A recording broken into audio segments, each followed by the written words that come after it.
今週私は2泊3日でミラノに行ってきました。今回の動画はミラノで買ったブランドのバッグのお話です。でもね、バッグの紹介動画ではありません。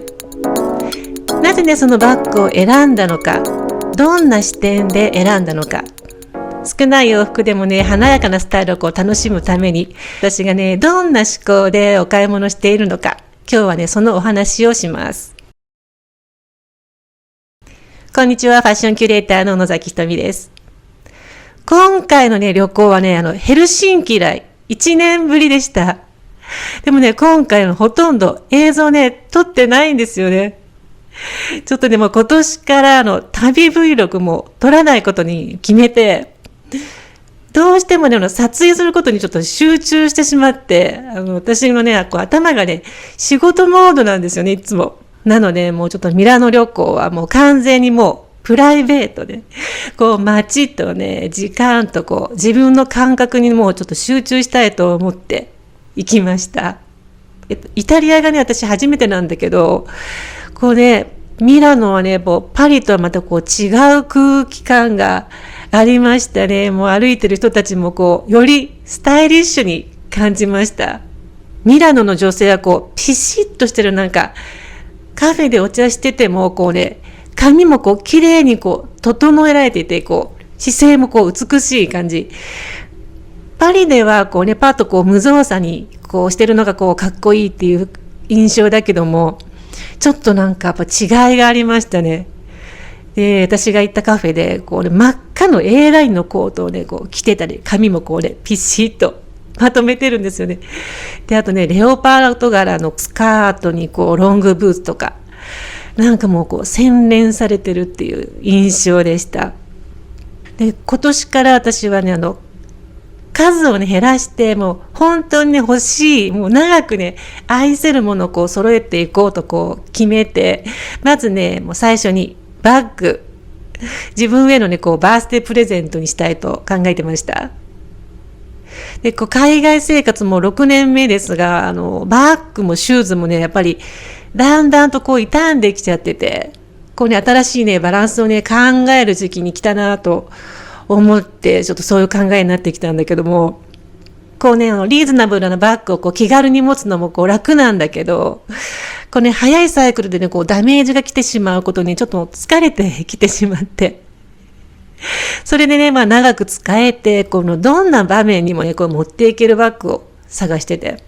どこでも持っていける、で、私の服に合わせやすい、旅行により小さくて軽いっていうね、この3つがね、条件でした。でね、私が住んでるトビリシではね、高級ブランドの新作、実際に見ることはもう、ほとんどもうできないんですよね。で、オンラインで買うのも、ちゃんと届くかどうか心配。そして返品できるかっていうもう、日本よりもオンラインで買うことやっぱハードルが高いんで、だからもう今回のバッグはね、もう必ず店舗で、実物を見て納得して買うっていうね、決めてました。でもミラノはその条件にね、ぴったりの場所なので、今回もそのつもりで行きました。で、到着した日の夕方ね、もう外はもう暗くて、もう結構寒かったんだけど、もういくつかのもう高級ブランドを見て回って、ドアマンが開けてくれるような、もういちいち緊張しながら見て回ったんだけど、どれも素敵なんだけど、もうこれだってね、思えるものを出会えなくて、最初はね、マルジェラも考えていました。で、私ジョン・ガリアーノが好きで、もう彼がね、デザインしたこのバッグをね、ちょっと気になってて見てたんだけども、ちょっとね、私が今回のテーマであるにはカジュアルすぎるのと、フォーマルなね、場面がちょっと想像できなくて、もうね、条件をね、もう満たすのがなかなか見つからなかったんですよ。そんな時に、クロエのね、前を通り過ぎて、で、ふとね、入ってみようと思いました。で、その時にお客さんも私だけで、女性のスタッフがね、お手伝いしましょうかと声かけてくださって、で、もうバッグを探してると、で、今持ってるバッグの代わりになるような小さいデザインのって言ってね、かなり具体的に伝えました。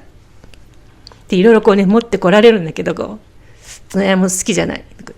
使いにくそう。もう少しエレガントさが欲しいとか。もうね、カジュアルからこう、冠婚葬祭までをこう、一つでまとめてようとしてるこの、わがままな人なんで。それでまあ最後に出してくれたのが、この黒にゴールドの定番のマーシー。で、それね、見た瞬間、あ、これ昔から好きだったわってこう思い出して、あ、これいいって言って、で、こちらにって言ってこう、他の色もいろいろ出してもらって、もうオフホワイトとかもグレーとかもカーキもうね、いろいろ迷い始めて、こうね、試しながら、その間にお飲み物いかがですかと言ってくださって、こう、スパークリングウォーターもスティールウォーターもコーヒーもありますよ、と言われてね。で、その前にこう、入ってたこう、ミュウミュウで、こう、接客されてるお客さんをこう見て、こう、なんか飲み物飲んでるわけですよ。まあ、いいわね、優雅で。で、横目で見てたんだけど、いつの間にかこう、自分がそうなってて、もうすごくね、居心地のいい時間になってました。で、お洋服のね、フロアもこう案内してくださって、もう楽しくね、こうファッションのお話をしました。ちょっと着てみたり、こう当ててみたりとかして。で、その日はもうね、下見と言って決めてたので、明日また来ますと言って帰りました。で、そのバッグをこうね、触ってみたこの瞬間のね、自分の気持ちだったり、その大きさとかこうね、いろいろこう想像しながら、デザインも気に入ったし、軽さも良かったね、なんて、こう考えながら。で、ホテルに戻っても、もうバッグで頭がいっぱいですよ。で、自分の洋服のこうね、写真をもうチェックして、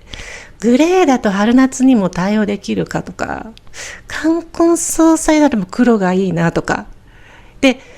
翌朝もまだ迷ってて、で、お誕生日のこう、お祝いのメッセージくれた友人とのこうやりとりの中で、今の私がね、こう一番安心してこれを持てる色をこうね、選ぼうと決めました。それがこちらです。これ、黒。黒にしました。これ小さいのにね、もうそこまでね、これ重くないってことと、あとね、開け閉めが簡単。